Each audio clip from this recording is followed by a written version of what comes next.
Radhe Radhe friends, हरे कृष्णा, श्री हरिदास। और जैसा कि हमारे जो सनातन धर्म से रिलेटेड वाले त्यौहार हैं वो धीमे धीमे करके जा रहे हैं, बट जाने के पहले वो आ रहे हैं। तो कार्तिक मास जो कि पिछले 1 महीने से चल रहा था, 28 अक्टूबर यानी कि शरद पूर्णिमा वाले दिन से स्टार्ट हो गया था और ये अभी कंटिन्यू चल रहा है। तो इस कार्तिक मास के जो ये आखिरी के 5 दिन हैं, जो कि देव उत्थानी एकादशी या देव प्रबोधिनी एकादशी से स्टार्ट हो जाएंगे और कार्तिक पूर्णिमा तक चलेंगे। ये 5 दिन बहुत ही विशेष 5 दिन हैं।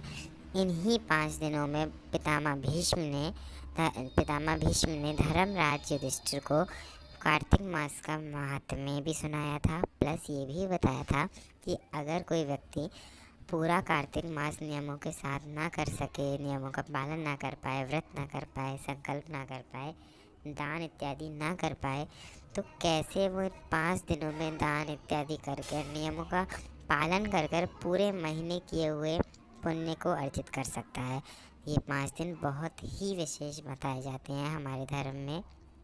तो इन 5 दिनों में आपको करना क्या है, मैं आपको एक एक करके सब कुछ बता देता हूँ। सबसे बड़ी चीज़, आपको ब्रह्मचर्य का पालन करना है कार्तिक मास में। पहले तो आप अगर पूरे कार्तिक मास का व्रत कर रहे थे तो उसमें आपको ब्रह्मचर्य का पालन करना है। अदरवाइज़ आपको इन 5 दिनों जो कि देव प्रबोधिनी एकादशी से प्रारंभ होकर कार्तिक पूर्णिमा तक चलेंगे, इन 5 दिनों में आपको ब्रह्मचर्य का पालन करना है। दूसरी चीज़, आपको सुबह यानी कि प्रातःकाल 4 बजे से लेकर 5 बजे तक के बीच में, हालांकि आपको 4 बजे से 4:30 बजे के बीच में ही स्नान कर लेना चाहिए। कोशिश आपको ये करनी चाहिए कि इन आखिरी के जो कार्तिक के 5 दिन होते हैं, इनमें आप किसी सरोवर के, किसी नदी नहर के आगे स्नान करें या किसी पवित्र नदी के किनारे यानी कि तट पर स्नान करें। अगर ये चीज़ पॉसिबल नहीं हो पा रहा है ये, तो आप घर में किसी भी कुंड, जलाशय का ध्यान करते हुए, किसी भी कुंड का ध्यान करते हुए, किसी भी पवित्र नदी का स्नान करते हुए उसका जल मिलाकर आप स्नान कर सकते हैं।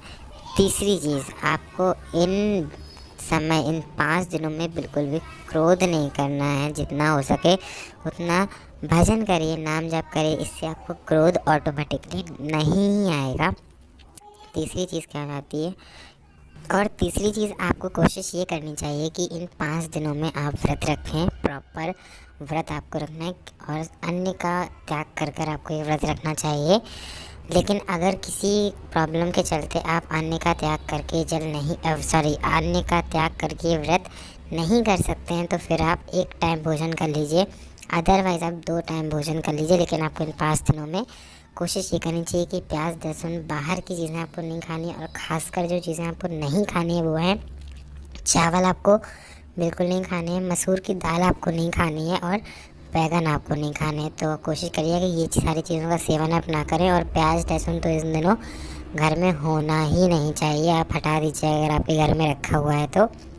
इसके बाद में आपको प्रतिदिन एक ब्राह्मण को भोजन कराना है। अपने भोजन करने के पहले, जब आप कुछ भी फलाहार करने बैठें उसके पहले कोशिश आपको ये करनी है कि आप एक ब्राह्मण को भोजन कराएं। गाय को, अगर घर के पास कहीं गाय है तो उसको रोटी डाल लें, जो घर की पहली रोटी है, जो भी पहला आहार हो वो आप गाय को डालें। अदरवाइज़ आप घास भी खिला सकते हैं गाय को। और अपने भोजन करने के बाद आपको कुत्ते को ज़रूर भोजन डालना चाहिए, जिसे हम स्वान भी कहते हैं। तो इन नियमों का पालन करिए। अगर पर डे पॉसिबल नहीं हो पा रहा है कि आप ब्राह्मण भोज कराएं, तो आप आखिरी दिन यानी कि जो कार्तिक पूर्णिमा का दिन होता है उस दिन आप 5 ब्राह्मणों को भोजन अवश्य कराएं। ये बहुत ही अच्छा माना जाता है। और इन 5 दिनों में आपको कोशिश ये करनी चाहिए कि आप भूमि शयन करें। अगर कुशा का आसन आपके लिए जुटा पाना हो पा रहा है, आप कहीं से उसकी व्यवस्था कर पा रहे हैं, तो आप कुशा के आसन पर ही सोएं। अदरवाइज़ आप भूमि पर शयन करें। भूमि शयन करना इन दिनों बहुत ही अच्छा माना जाता है। और गद्दे का आपको प्रयोग नहीं करना है। अगर आपको कोई फिज़िकल प्रॉब्लम नहीं है तो कोशिश करिए कि आप गद्दे का या तकिए का या चादर का प्रयोग ना करें। अदरवाइज़ अगर आप नहीं कर पा रहे हैं, बिना उनके नहीं आपको नींद आती है, तो फिर आप कर सकते हैं, लेकिन वो शुद्ध होने चाहिए। और पुराने हैं तो उन्हें पहले धूप दिखा दें, उसके बाद ही उनका प्रयोग करें।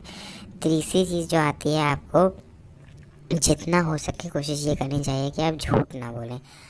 आपको झूठ नहीं बोलना चाहिए इन 5 दिनों में। ध्यान रखें कि आप झूठ ना निकले आपके मुंह से ज़्यादा आप भजन करें, भगवान का नाम जाप करें, इस चीज़ का ध्यान रखिएगा। तो ये कुछ नियम ऐसे हैं जिनको अगर आप पालन करते हैं कार्तिक मास के 5 दिनों में, तो आपको पूरा कार्तिक का महीने का जो पुण्य होता है, सुबह स्नान करना, नियमों का पालन करना इत्यादि का फल मिल जाता है।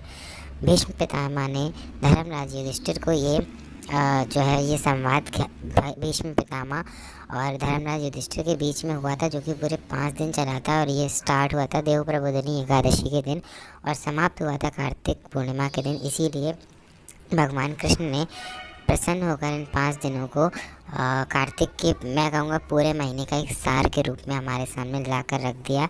अगर हम इन नियमों का पालन करते हुए ये 5 दिन अच्छे से निकाल लेते हैं तो हमें पूरे कार्तिक के महीने का जो है फल मिलता है। अगर वीडियो थोड़ा सा भी ज्ञानवर्धक लगा हो तो लाइक करिएगा, चैनल पर अगर नए हो तो सब्सक्राइब करिएगा और आगे आने वाले वीडियोस के लिए जुड़े रहिएगा। राधे राधे, हरे कृष्णा, श्री हरिदास।